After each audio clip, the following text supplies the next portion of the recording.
রাধে রাধে। তো মণিপুর অগ্নিবীণা ক্লাবের পরিচালনায় যে বিরাট রাসমেলাটা অনুষ্ঠিত হয়েছিল, তো সেখানে আমরা উপস্থিত হয়েছি। দেখতেই পাচ্ছ প্রচুর লোকজনের সমাবেশ। এই পাশে দেখতে পাচ্ছ অনেকে টাকা পয়সা দিচ্ছে রাস্তার পুজো চাঁদা উপলক্ষে। আর দেখতেই পাচ্ছ প্রচুর লোক এখানে উপস্থিত হয়েছে গান শুনতে।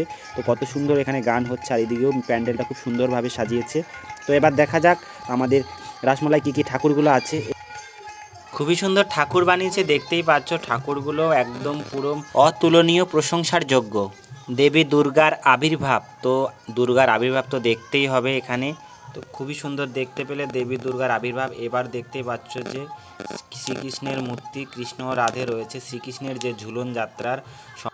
এরপর আরেকটি যে চিত্র ফুটে উঠেছে মূর্তির মাধ্যমে, সেটা হচ্ছে ব্রহ্মার নবলক্ষ ধেনচুরি, যে চিত্রটা সম্পূর্ণভাবে তোমাদের সামনে তুলে ধরলাম।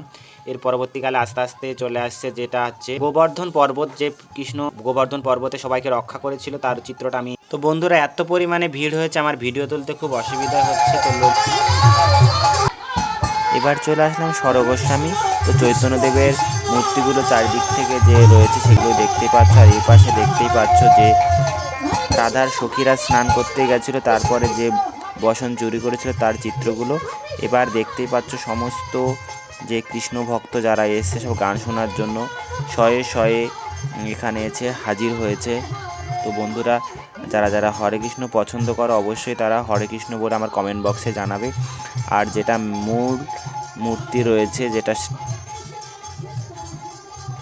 তো বন্ধুরা দেখো আমরা অনেকেই চলে এসেছি মেলা দেখার জন্য। তো আমার পিছন দিকেই নাম গান চলছে।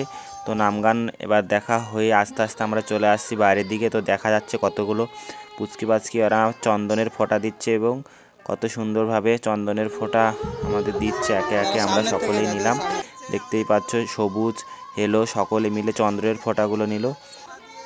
তো বন্ধুরা, চন্দনের ফোঁটা নিয়ে এবার আমরা আস্তে আস্তে বাইরে বেরিয়ে পড়লাম। তো এইবার দেখা যাক বাইরে কি কি দোকান বসেছে। দেখা যাচ্ছে বেলুনের দোকান বসেছে, তার পাশাপাশি রয়েছে পান বিড়ির দোকান, ভাজাভুজির দোকানও তো অবশ্যই বসেছে। তো এবার চলে আসা যাক বাদাম ভাজার দোকানে। তো বাদাম ভাজা মেলায় না হলে চলে না, তবে দেখাচ্ছে কত সুন্দরভাবে ঠান্ডার মধ্যে বাদাম ভাজছে, খুবই সুন্দর খেতে বাদাম। এরপর দেখা যাক আর মেলার ভিতরে ঢুকে কি কি দোকান এসছে।